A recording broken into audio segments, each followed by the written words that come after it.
West Coast Cookbook and Speakeasy with Chef Justice Putnam. Netrootsradio.com.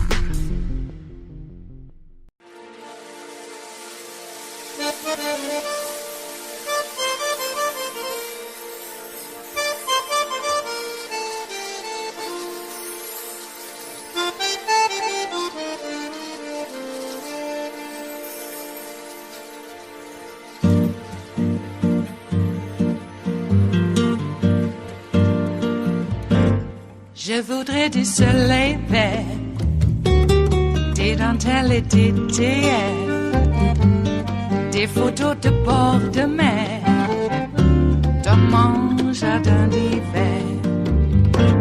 Je voudrais de la lumière, comme en Nouvelle-Angleterre. Je veux changer d'atmosphère, dans mon jardin d'hiver. Ma fleur sous la pluie de novembre, tes mains qui courent, je n'en peux plus de t'attendre. Les années passent, il est loin, là je tombe. Nul ne peut nous entendre. Je voudrais du Fred Astaire, revoir un latte. Breaking news tonight from Capitol Hill, where it appears there is a deal on the Inflation Reduction Act that even Kyrsten Sinema is satisfied with. What is not in it? Closing the carried interest loophole, which allows the richest of the rich, private equity giants, to pay less taxes than the rest of us. So let's bring in Leanne Caldwell, the author of the Washington Post, Early 202, and she's now got a brand new newsletter to write tonight. Leanne, let's put carried interest over to the side for a moment. This thing is a big, big win for Democrats, isn't it? It absolutely is. This is something that after it fell apart months and months ago, that no one thought it was coming back. There was some talk that perhaps they would get something. And then a deal last week with Senator Manchin and Senator Schumer shocked the political world, especially everyone on Capitol Hill. And Senator Sinema was the last outstanding issue. They had been working furiously to get her on the board for the past week because she was not involved in those previous negotiations.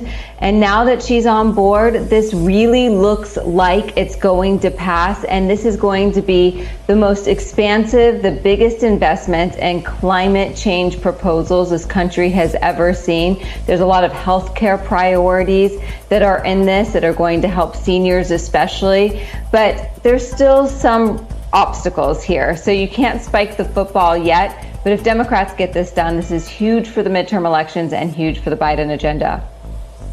All right, but let's bring back this carried interest issue, because preserving this loophole does absolutely nothing to help the people of the state of Arizona. The only people who are celebrating this are really rich private equity guys who are on mega yachts on the Mediterranean tonight. By preserving this loophole, does this not say to the American people, yes, big donors dictate policy? Yeah, it's really difficult to understand the politics that Senator Sinema is putting forward here regarding ensuring that this loophole is not closed. You know, as far as Democrats are concerned, taxing the rich is still politically popular, even though Republicans are trying to hammer Democrats, saying that they are going to raise taxes. Well, most Americans, anyway, even a lot of independent voters, think that taxing the rich is okay.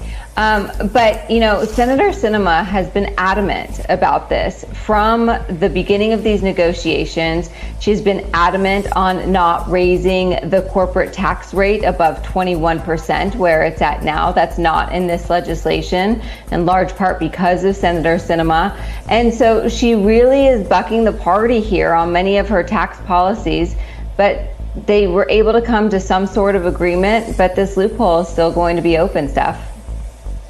And it is not about additional taxes for the rich when it comes to carried interest. It's simply asking them to pay the same thing everyone else does. Leanne, I know you got to go work on that newsletter, so we will leave it there and dig deeper now with Michael Steele, former RNC chairman and former lieutenant governor of Maryland, and Steve Israel, former New York congressman, now director of Cornell University's Institute of Politics and Global Affairs. Steve, what's your response to this deal? A very big win for President Biden. Well, it's a huge win and also well-timed. We are 95 days away from the midterm elections. Tough environment for Democrats. August recess is actually started. Now the House will be called back next week to vote on the Senate bill, assuming it passes. August is the time when members are out in their districts. They've got to have a message. The message has to reflect that we're making progress on the economy. Now they have that message, again, assuming the bill passes. Nothing could be more important to the Democrats' chances of retaining the majority in the Senate, and if not retaining the majority in the House, at least closing the gap, than the passage of this bill. Michael, your take? Governing is about choices, and they made a choice tonight.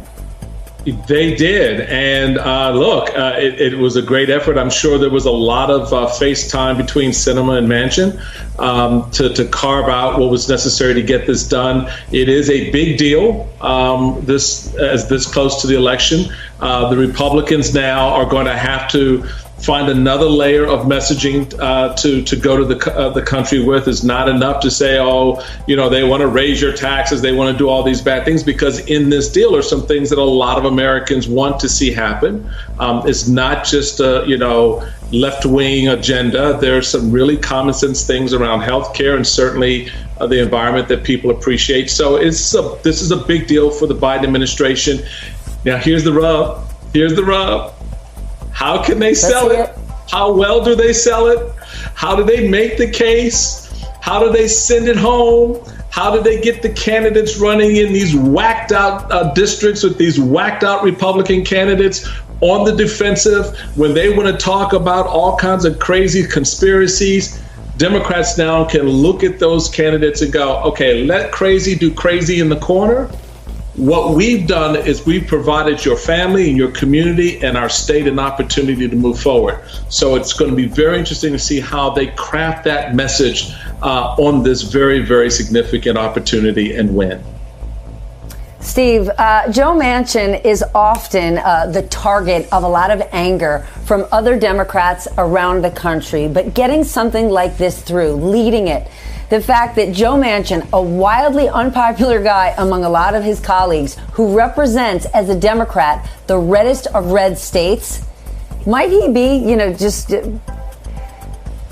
the secret weapon for Democrats in the end? Well, look, I know Joe Manchin well. I served with him. He's a friend, full disclosure. Not only with Joe Manchin, but with so many members of Congress, it ain't over till it's over. And you are only as unpopular as it takes to do something like Joe Manchin did and Senator Sinema to make you popular again. Most people knew that when reconciliation was pronounced dead, that the obituary was premature, that there was still time to get this done, that there would be extra innings. Now that we are, and the time frame for that was really where we are now. Democrats could not afford to go home in August without messaging, to Michael's point. Now they have the message, they have the bill, they have policy solutions, and Joe Manchin did come through for them at the end of the day. Michael, since you are already on the crazy beat tonight, let's talk Republicans, because while Democrats are addressing inflation, the autocratic leader of Hungary was riling up conservatives down in Dallas, Texas at the CPAC conference today. Here's a bit, and it pains me to even air him speaking, but a bit of what he had to say. Politics, my friend, are not enough. This war is a culture war. The globalists can all go to hell. I have come to Texas.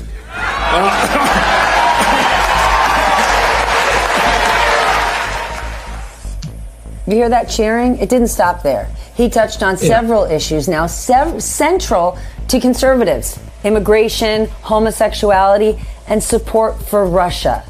They can't possibly say, who was this guy? Didn't know him. There he was in Dallas getting cheered on.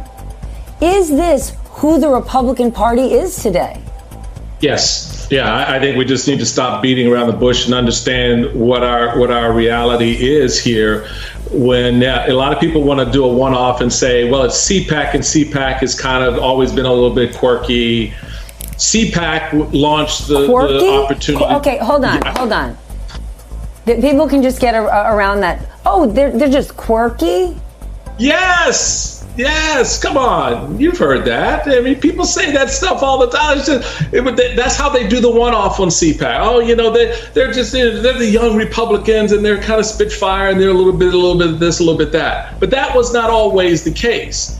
And so when you don't see the Ronald Reagans and the George Bushes and the leadership of the party going there, flocking there, setting the tone and carrying a message to the country, what you see now is a bunch of Fruit Loops in a room just cheering each other on, and now embracing authoritarianism, which is antithetical to everything Reagan and Republicans have said they stood for. So yeah, we've crossed the Rubicon.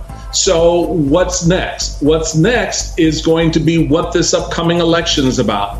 Because I'm looking America in the eye and I'm telling you, right? What you hear in Texas is coming to a community near you.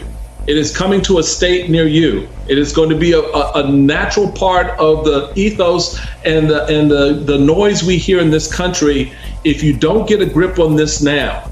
Don't just think this is a Republican problem, because it is not exclusively Republican, all right? So the reality is out there that we all need to guard against this authoritarian effort that is, yes, born out of the Republican Party, unfortunately, but it's now incumbent on the rest of us, my friend Steve and others, to lock arms together and create a united front against this autocratic BS, because it is not American. It is certainly not conservative.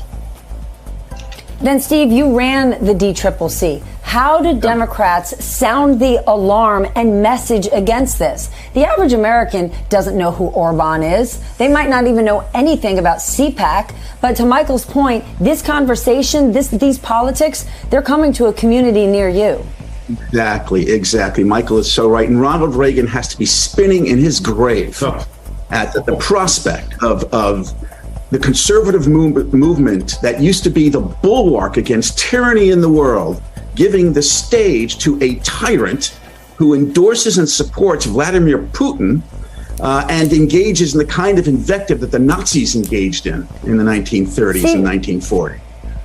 My producer is yelling that we have to go, but I can't. I have to interrupt you. This argument, Ronald Reagan must be spinning in his grave. Baloney. There are Republicans in Congress right now saying nothing.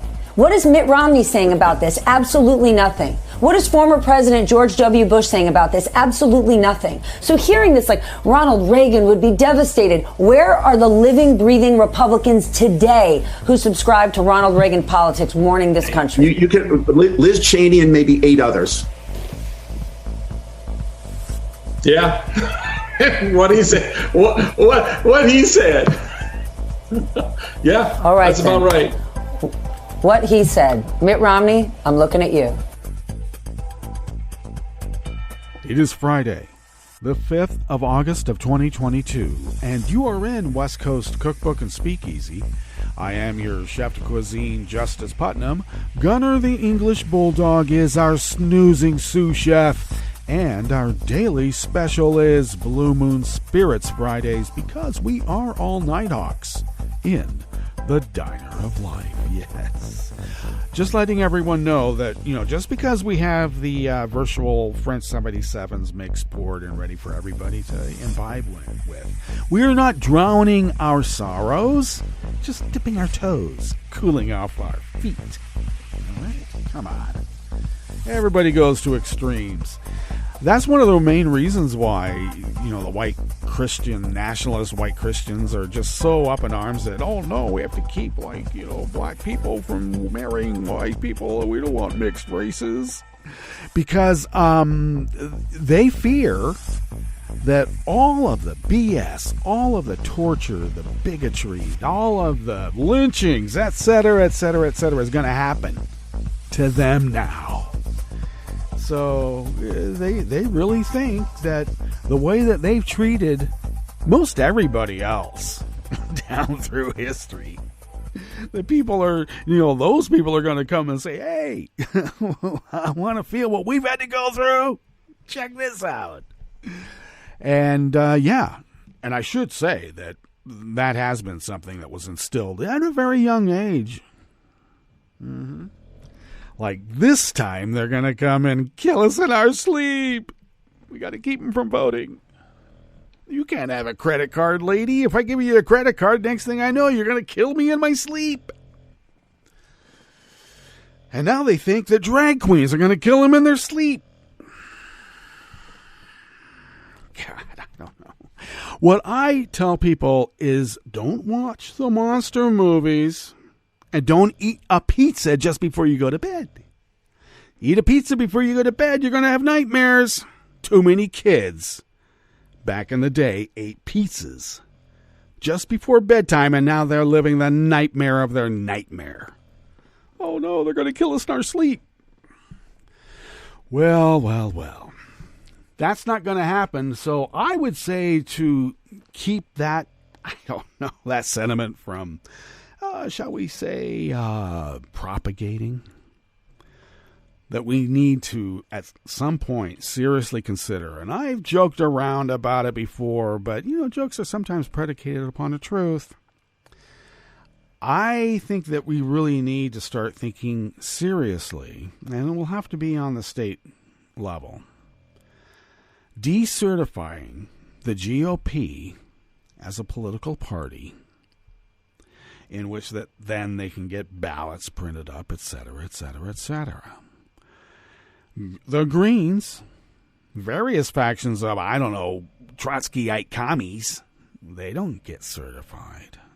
Just recently, the Green Party was certified as a political party. All this time. So, I'm just saying, we may have to get to that point because the GOP, as they are now, are the ones that would cheer an Orban. No mixed marriages, Orban. Oh, yeah, that's what we want. Hands off our kids. Yeah, what I'd like you to know, Orban, hands off our kids. All right? He goes to CPAC with a bunch of pimple-faced, sexed-up teenagers. CPAC is, the right-wing, Florida vacation, I guess. They get to go and let it all hang out. Okay. So they're all cheering and, getting everything that they want. Pretty much, I got to say, grooming kids to be racist, white nationalist Nazis. And I don't use that term lightly. First of all, Orban is aligning himself with the Hungarian Nazis. So much so that his longtime advisor, when Orban had come out with a statement about no mixed marriages, not on my watch, she said, that's right out of Goebbels, mofo. I'm out of here. And she left. And when I say a long time, I mean decades.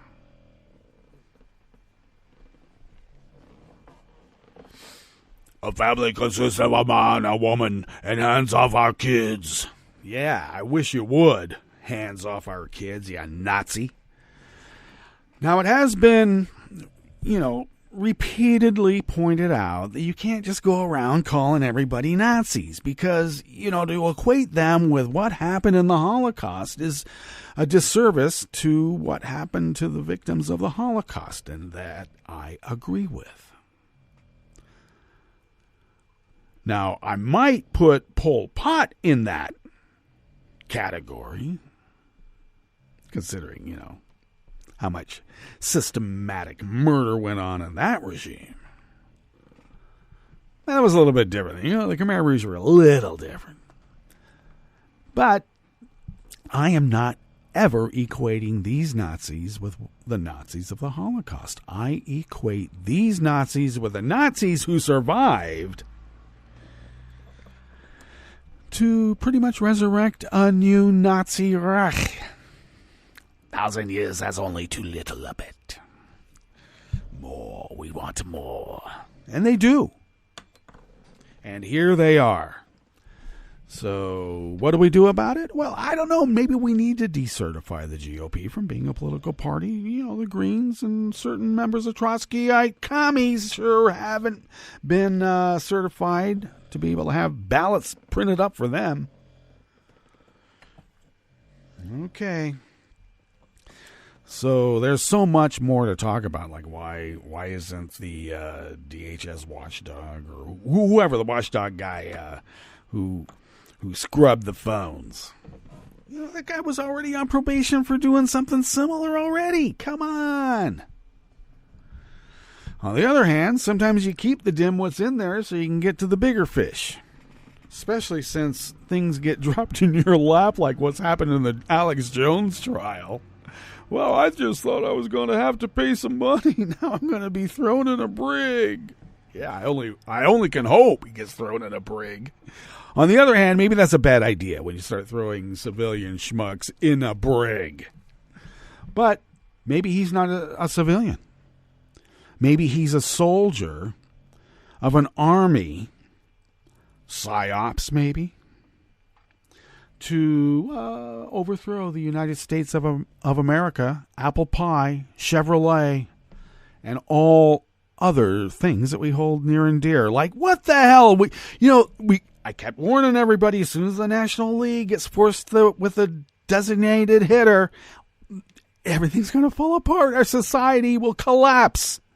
I keep warning everybody, and then we have to clean up the mess afterwards. I'm just tired of it. Okay, well, we better get into the curated part of the show because it's Friday, and I stayed up very late last night attending to medical issues not of my own. You know, Mom has some prep before her hip replacement surgery, and I know everybody tells me she's old, but this particular specialist specializes in giving old people hip replacements so that they can have a quality of life and they don't die right away. You know, out of pain and just like I can't take it anymore. I want my mom to be able to have some comfort, and so does she. But anyway, there's certain things that we need to do on a countdown towards the end of the month. So we're counting down. And that being stated is that I'm a little loopy. Can you tell? Okay, on the rest of the menu, a recount confirmed that an indicted Colorado County clerk who alleged voting fraud lost the primary election she ran in last month. You know, even if somebody comes in fourth, they just say voting fraud, election fraud, voting fraud. Oh, no, they don't say election, but voting fraud. Potable water has become a needed commodity in flood-ravaged Kentucky. Yeah, they need it for their whiskey, for their steels. And Democrats are poised to strip Iowa from leading off their presidential nominating process starting in 2024. Yeah, you can take this caucus and shove it. After the break, we move to the chef's table where Russia is set to launch a spy satellite for Iran. But they're going to use it first over the Ukraine. And China's military exercises aimed at Taiwan, including missiles fired into Japan's exclusive economic zone, represent a, quote, significant escalation, end quote. All that and more on West Coast Cookbook and Speakeasy. Bon appetit.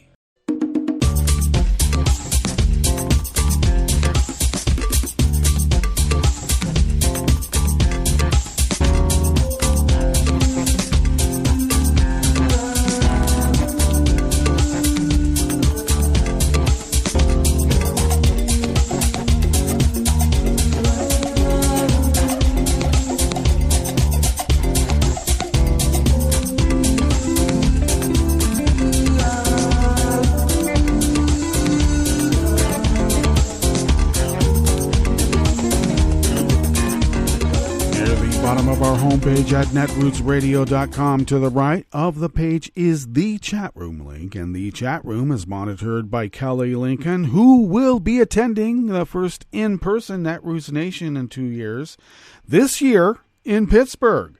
So stay tuned for great content coming from Kelly Lincoln while at and even after Netroots Nation 2022. So stay tuned.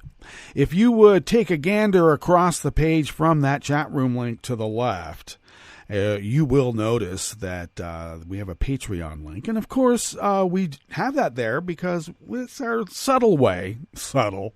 It's anything subtle. But it is a subtle way of reminding folks that, we need help paying our bills. And as embarrassing as that may be, if you could afford to send us what you might spend on an espresso-type coffee drink once a month, it really helps. Bills keep going up, all right? And I can assure you, no one is paying us, what, $800,000 a day? Alex Jones was making that much, and he was trying to hide it. Geez, $300 million a year. Give me a break. That's a lot of Merc, a lot of T-shirts, coffee cups. And that's kind of scary if you think that maybe those people also vote. All right, well, we aren't that. Okay, we're a small bulwark against that. And your help is greatly appreciated. And we have had folks who have helped us continuously over the last 11 years of our little enterprise to stop this, well, what else do you call it? A fascist takeover of everything nice and good. Okay? At least we want to slow it down a little bit.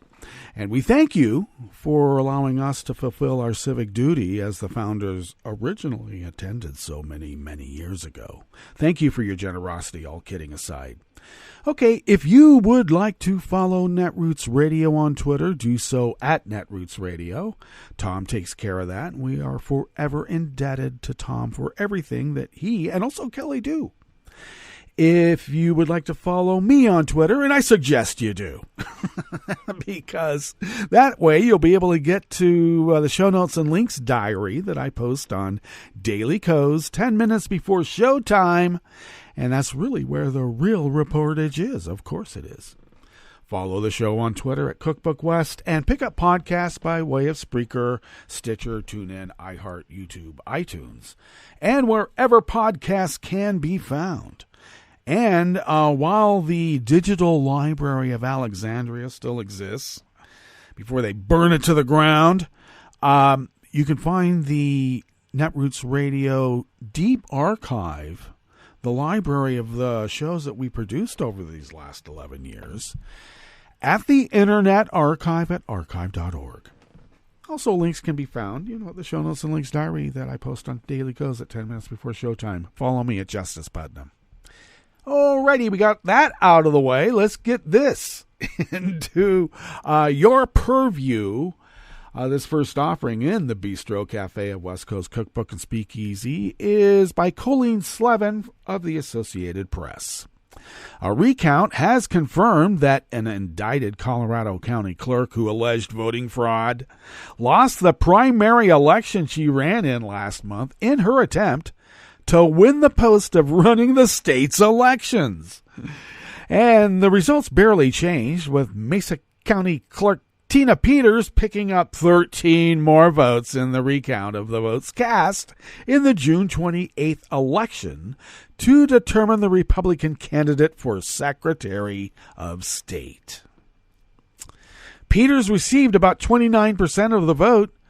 Democratic Secretary of State Jenna Griswold said in a statement, "The winner of the GOP primary for the job of overseeing Colorado's elections, Pam Anderson, also received 13 more votes during the recount and finished with 43%.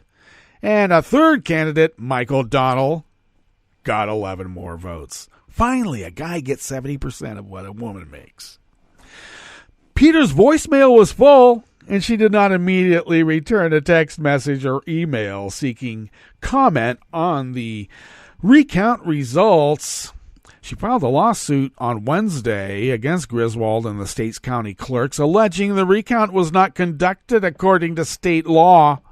The lawsuit claims that the accuracy of randomly selected machines used to count ballots should never have been verified, or should have been verified, with a hand count before the recount began.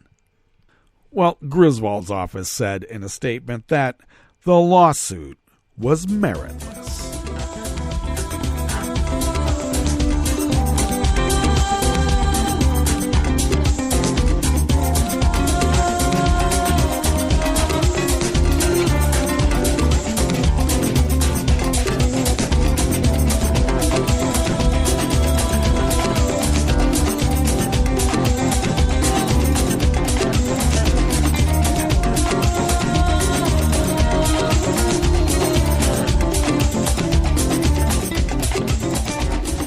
Bruce Schreiner of the Associated Press brings us this next offering here in the Bistro Cafe of West Coast Cookbook and Speakeasy Blue Moon Spirits Fridays.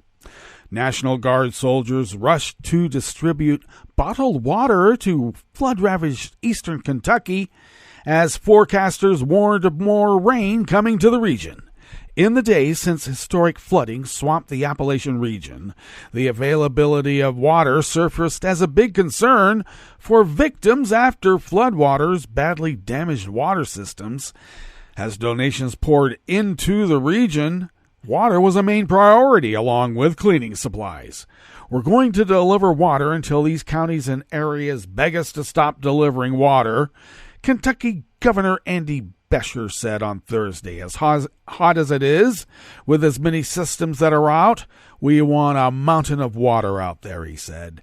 National Guard soldiers have delivered more than 11,600 cases of water, as intense heat and humidity added to the misery as people continued shoveling out from the wreckage left by flooding that struck in the middle of the night a week ago. In Knight County, Kristen Gomez said she's going through about 5 cases of water daily for drinking and cleaning mud cake possessions that can be salvaged. Her double-wide trailer was badly damaged by floodwaters from nearby Troublesome Creek. You know, they tell you what they're going to do to you, but all right. And she was reconnected to the local water system just on Wednesday, but the water was so murky looking that her family was only using it to wash themselves. Because in Kentucky, dirty water's good enough to wash in. You need the clear water for the still.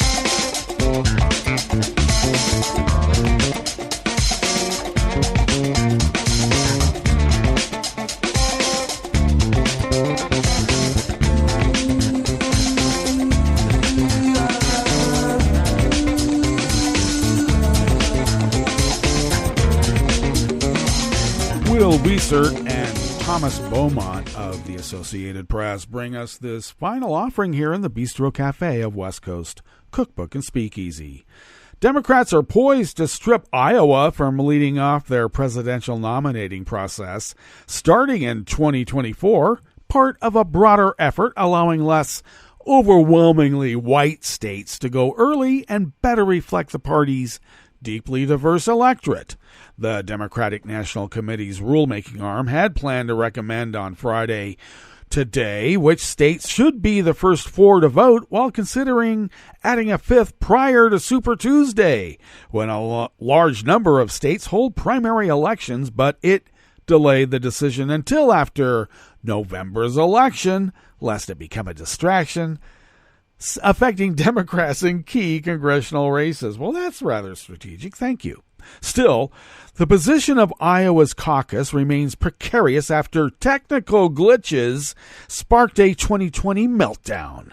More than a decade of complaints that caucus rules requiring in-person attendance serve to limit participation are reaching a crescendo that's ignited a furious push for the number one position between New Hampshire, which now goes second, but traditionally kicks off primary voting, and Nevada, a heavily Hispanic state looking to jump from third to first. Well, we'll see how that horse race turns out.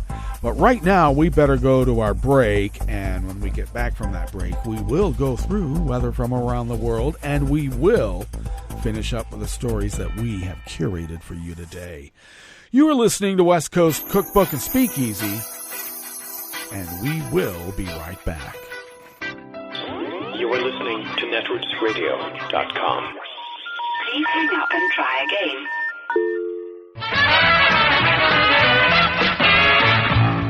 From a point at sea to the circles of your mind, a new force is at work for planetary transformation. New radio for a new Earth.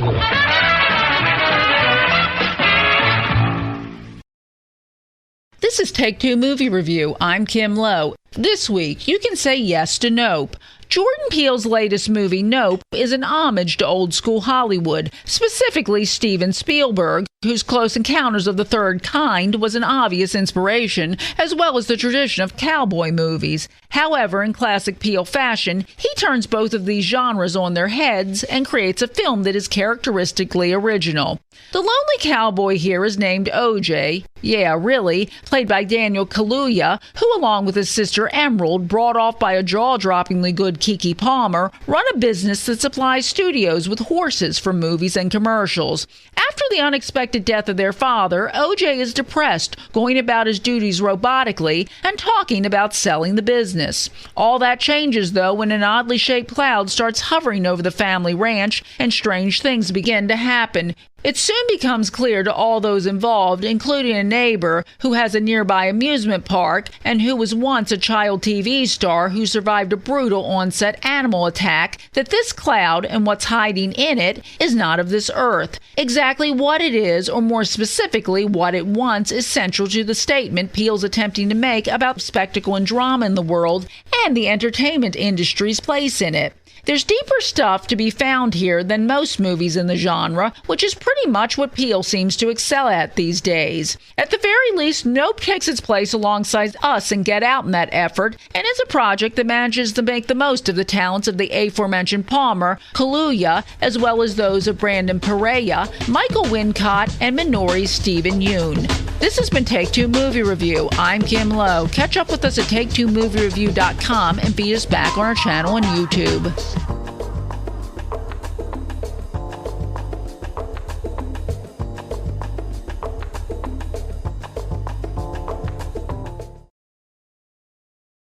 I'm probably okay to have one more drink before I drive home. I'm probably okay. I open the window to stay alert. Probably okay. I just popped some gum in my mouth. Step out of the car, please. I probably made a mistake. Probably okay isn't okay when it comes to drinking and driving. If you see a warning sign, stop and call a cab, a car, or a friend. Buzzed driving is drunk driving. A message brought to you by NHTSA and the Ad Council.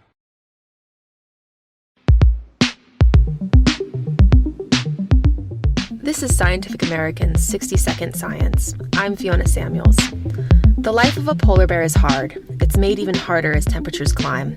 The bears of the north largely depend on sea ice to survive, hunting seals that take a breath through gaps in the ice. For most bears, their feeding opportunities disappear as sheets of ice melt. Now, researchers have identified a new subpopulation of polar bears that may be able to survive longer thanks to their ability to use glacial ice as a sea ice alternative. Well, I've been working on polar bears for about 15 years, and this particular study was just really a wholly unexpected finding that came out of a much larger survey of polar bears along the east coast of Greenland. That's Kristen Lydra, a marine biologist at the University of Washington in Seattle, who was part of the team of scientists who spent years tracking polar bears in Greenland. They recently published their surprising findings in a paper in Science. We lay out the evidence for a previously undocumented and highly isolated subpopulation of polar bears living on the southeast coast of Greenland. We knew you could find polar bears in that area, but we just didn't think there were that many because it's not really a place you'd expect a lot of bears or bears to be able to persist for very long. Basically, the area wasn't expected to be particularly bear-friendly because it goes long periods of time without sea ice. Generally, polar bears will starve if there are more than 100 sea ice-free days during the year because they primarily rely on sea ice to hunt for seals and other prey. But these bears can supplement the sea ice-free days with glacial ice. We realized that this glacial ice was essentially supporting an isolated population. So it wasn't just they were using it, opportunistically. It was that the only way these bears would live in this isolated place and be isolated for hundreds of years with such a short sea ice season is to take advantage of this glacial ice and really rely on it for survival. This adaptation may help these polar bears hang on longer than their distant neighbors who rely on sea ice. It's a hopeful story in the sense we found this new group of bears. We didn't know about them. They add this genetic diversity. It has to also be presented in the context of the whole Arctic and what we see we're headed for. And, the fact that all polar bears don't have this option and most don't. As climate change brings us closer to an ice-free Arctic, this group of polar bears may help scientists understand how the species might persist. Those that persist might look a lot like this subpopulation, living in similar environmental pockets. If we can monitor these bears for the next 10, 20, 30 years, we're going to learn a lot about how they do in an Arctic that continues to warm. But in the end, saving polar bears really comes down to one thing. If we care about polar bears, global climate action is the most important thing that we can do. For Scientific American's 60-Second Science, I'm Fiona Samuels.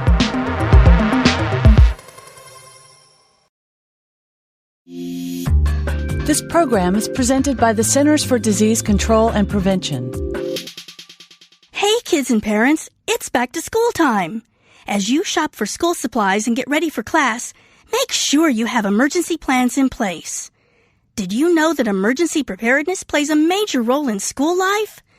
Throughout the year, schools actively prepare for natural disasters, outbreaks, and other emergency situations. Students and parents need to be aware and learn what to do during an emergency.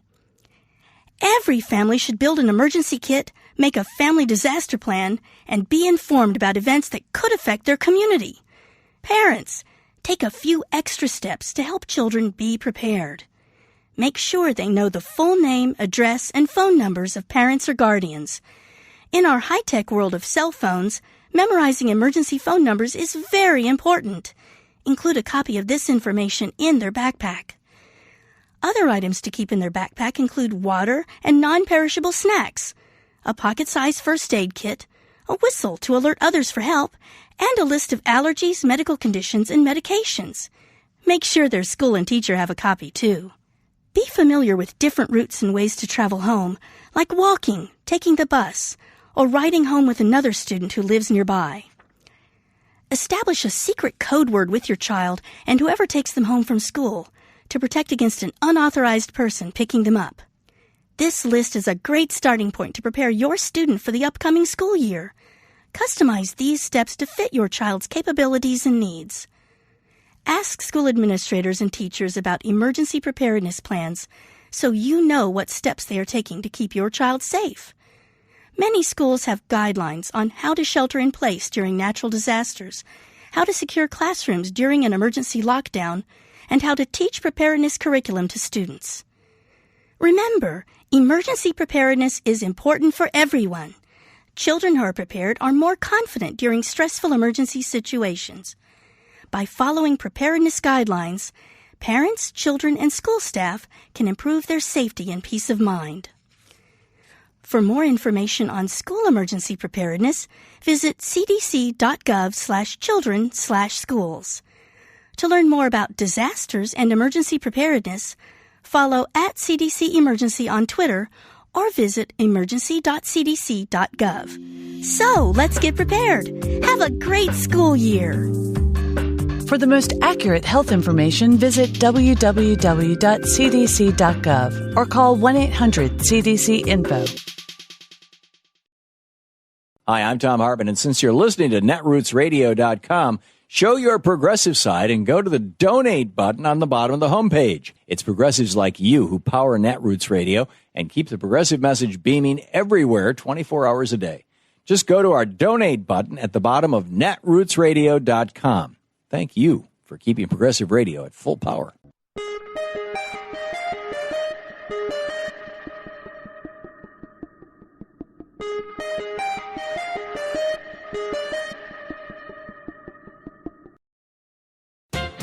Work your fingers to the bone. What do you get? Bony fingers. This 1960s song, mocking the vaunted virtue of working hard, is being sung today with new meaning by all kinds of employees, from factory workers to teachers, and even a few upper-floor executives. The rebellion here is not merely over low pay, but particularly about the unrelenting nature of work itself, the all-consuming job imperative, as if that's your life. Go 40 to 60 hours a week, 50 to 52 weeks a year for half a century or more, then die. Is that all there is? Is that all we are? Amazingly, this existential, truly revolutionary question is one that millions of hardworking people today throughout our top-down corporate system are asking themselves, their families, and friends. Why are we working like this? Why does it matter? What else is there? Airline pilots, for example, have stunned the industry by prioritizing non-monetary demands in their current contract negotiations with the Big Four monopolistic airline giants. The bosses have offered 14% pay hikes, but pilots are demanding something more meaningful, structural changes to improve their quality of life. They're routinely frustrated by management's inept scheduling, inadequate staffing, and onerous work rules that leave them stressed out, dangerously fatigued, and even stranded far from home. The bottom line is not to get another dollar, but being able to plan and enjoy a non-work life. You absolutely cannot address quality of life with money, says the president of the pilots union at Southwest Airlines. You're never going to pay someone enough for a lost piano recital with their daughter or a lost baseball game. This is Jim Hightower saying, there are many compromises required to make a living these days, but we humans are finally beginning to say, enough. You can buy my hard work, but not my life. If you'd like more of Jim Hightower's real populism, check out the Hightower Lowdown. Jim's monthly newsletter gives you the real lowdown on which corporations, by name, are doing what to the middle class, our environment, and our democracy. Each month, the Hightower Lowdown brings you facts you didn't know, along with actions you can take to fight back. It also comes with a sense of humor. Hightower believes we can fight the gods and still have fun. Plus, get this, it's cheap. Only $15 brings you 12 issues a year. For real populism, go to hightowerlowdown.org. What happened in Kansas? I'm Lily Ledbetter, and this is a Civil Liberties Minute with ACLU attorney Bill Newman. What happened in Kansas is that voters rejected a proposed change to the state constitution that, if passed, would have repealed the state constitutional right to an abortion. As you probably know, state constitutions can guarantee rights more fully than the federal, and the Kansas Constitution, that state's highest court has held, guarantees the right to an abortion. So, the Supreme Court's decision to overrule Roe v. Wade had no effect on the state constitutional right. That said, with the federal constitutional guarantee in the rearview mirror, anti-choice forces set out to amend Kansas's state constitution to abolish the right to abortion, which would in turn have empowered the legislature, if it so chose, to enact a total ban on abortion. That plan failed. Voters rejected the proposed prohibition of the right to an abortion by a really large margin, 59% to 41%, with an exceptionally large turnout. The vote in conservative Kansas surprised quite a few political pundits. Although many states are still barreling ahead with proposals to ban abortions, the vote in Kansas is encouraging to those who believe in individual choice, autonomy, and freedom, those who believe that women, and not politicians, not the government, should be making these deeply personal decisions. The Civil Liberties Minute is made possible by the ACLU because freedom can't protect itself. I'm Rick Smith, and this is Labor History in 2. On this day in labor history, the year was 1981. It was a dark day in U.S. labor history. Nearly 13,000 members of the Professional Air Traffic Controllers Organization had been out on strike for 2 days. At issue were working conditions and hours. More than 6,000 flights were canceled on the first day of the strike alone. President Ronald Reagan held a press conference at the White House's Rose Garden to address the work stoppage. He declared that the strike constituted a peril to national safety. He also announced that strikes by federal workers were illegal. Although this was technically true, federal workers had participated in more than 20 strikes and sickouts in the years leading up to the PATCO walkout. Yet President Reagan seized on the opportunity to bust the union. And in what has been called the shot heard round the boardroom, he announced that every PATCO worker that did not return to work within 48 hours would be fired. He made good on his promise, and more than 11,000 air traffic controllers lost their jobs. The president also decreed that the strikers could never be rehired. By October, the Federal Labor Relations Authority had decertified the union. President Reagan's actions had a chilling impact on the labor movement. Before PATCO, there were 300 major strikes on average in the United States each year. Afterwards, that number dropped to 30. 3 decades after the decision, Joseph McCartin, a professor at Georgetown University, described the impact in a New York Times article, writing, "More than any other labor dispute of the past 3 decades. Reagan's confrontation with the Professional Air Traffic Controllers Organization, or PATCO, undermined the bargaining power of American workers and their labor unions." Labor History in 2 brought to you by the Illinois Labor History Society and The Rick Smith Show.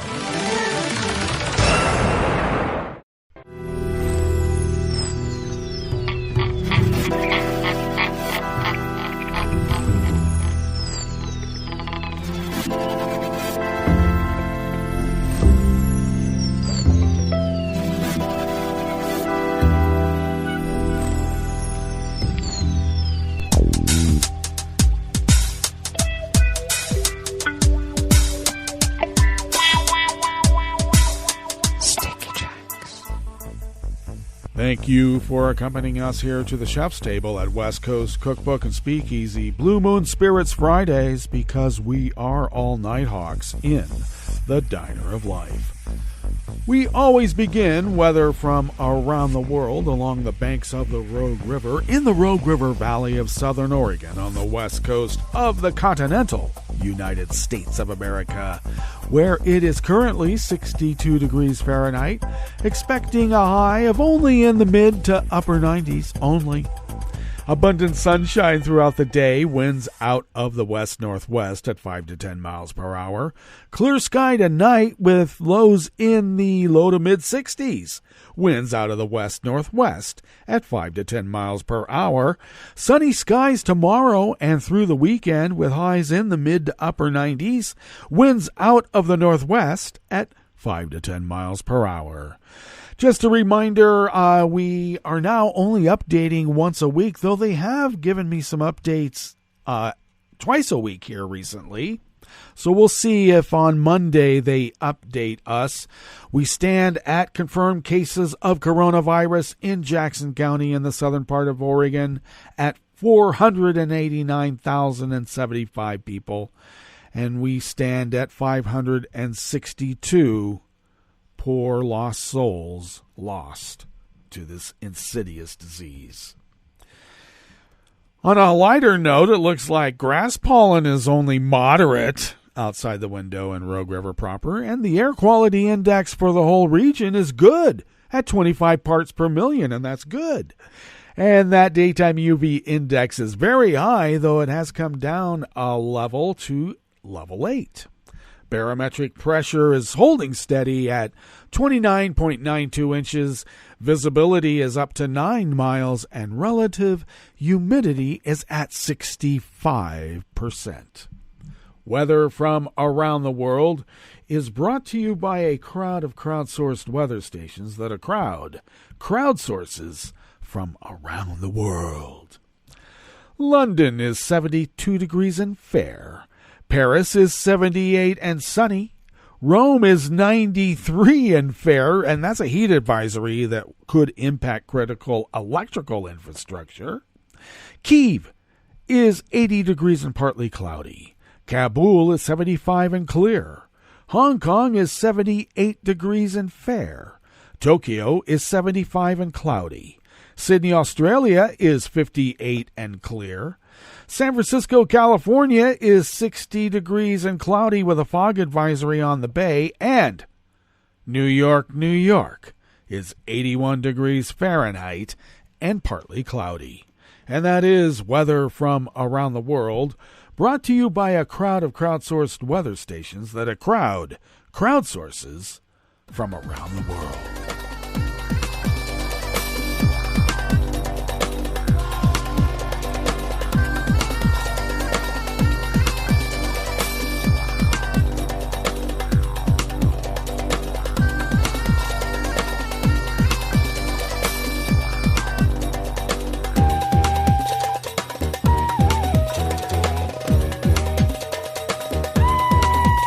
Jody Warwick and Ellen Nakashima of the Washington Post brings us this first amuse-bouche here at the chef's table at West Coast Cookbook and Speakeasy.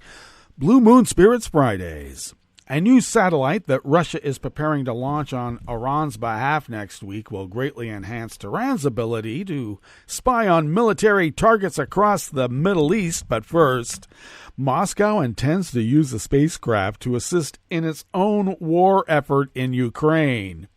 Russia's Roscosmos space agency announced on August 9th that would be the launch date for the satellite, dubbed Khayyam after a 12th century Persian mathematician in fulfillment of a deal negotiated with Iran over nearly 4 years. But Iran may not be able to take control of the satellite right away. Russia, which has struggled to achieve its military objectives in its 5-month assault on Ukraine, has told Tehran that it plans to use the satellite for several months or longer to enhance its surveillance of military targets in that conflict.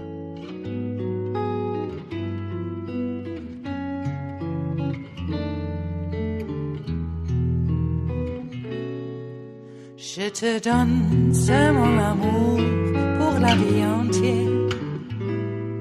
La promesse de me trouver à tes genoux. Aussitôt que tu m'appelles, rester toujours fidèle. C'est tout, c'est tout. Je te donne tous mes printemps, mes étés de mer, mes automnes quand les feuilles tombent partout. Si ce n'est pas une bonne affaire, je te donne tous mes hivers. David Rising of the Associated Press brings us this final amuse-bouche here at the chef's table at West Coast Cookbook and Speakeasy.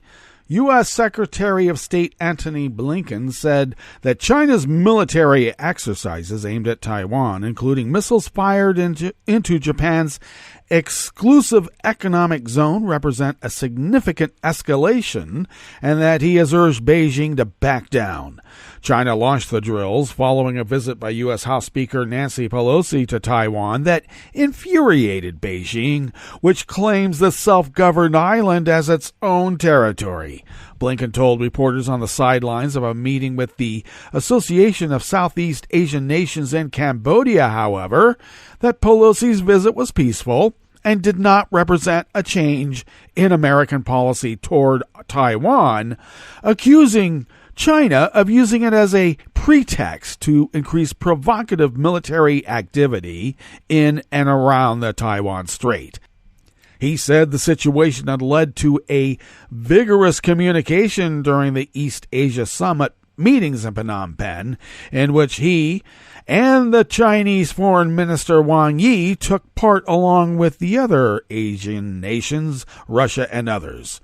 I reiterated the point that we made publicly as well as directly to Chinese counterparts in recent days again about the fact that they should not use the visit as a pretext for war, escalation, for provocative actions, that there is no possible justification for what they've done, and urged them to cease these actions, Blinken said. Well, that brings us to the end of our broadcast period for the day and the week. But you do know Netroots Radio broadcasts on, and we will meet up here on Monday for River City Hash Mondays. So do stay tuned to Netroots Radio all day and all night and all weekend for all the breaking news as it breaks. And we will meet up here on Monday, right here in West Coast Cookbook and Speakeasy. Bon appetit.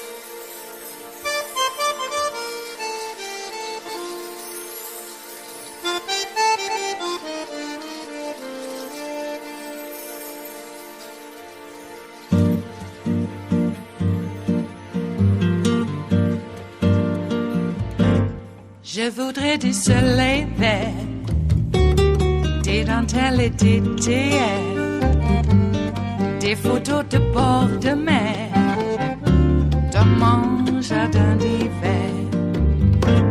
Je voudrais de la lumière, comme en Nouvelle-Angleterre. Je veux changer d'atmosphère, dans mon jardin d'hiver. Ma fleur sous la pluie de novembre, tes mains qui courent, je n'en peux plus de t'attendre. Les années passent, qu'il est loin, là je tombe. Nul ne peut nous entendre. Je voudrais du Fred Astaire, revoir un latte coère. Je voudrais toujours te plaire dans mon jardin d'hiver. Je veux déjeuner par terre, comme au long de golfe clair. T'embrasser les yeux ouverts dans mon jardin d'hiver.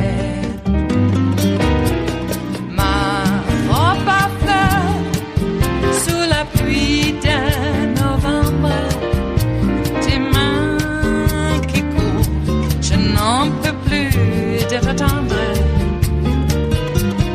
Les années passent, il est loin, là je tombe. Nul ne peut nous entendre. Ba-da-da-dum-di-da-dum. Ba-da-da-dum-di-da-dum. Ba-da-da-dum-di-da-dum. Dans mon jardin d'hiver. Ba-da-da-dum-di-da-dum. Ba-da-da-dum-di-da-dum. Ba-da-da-dum-di-da-dum. Dans mon jardin d'hiver. Dans mon jardin d'hiver. Dans mon jardin d'hiver.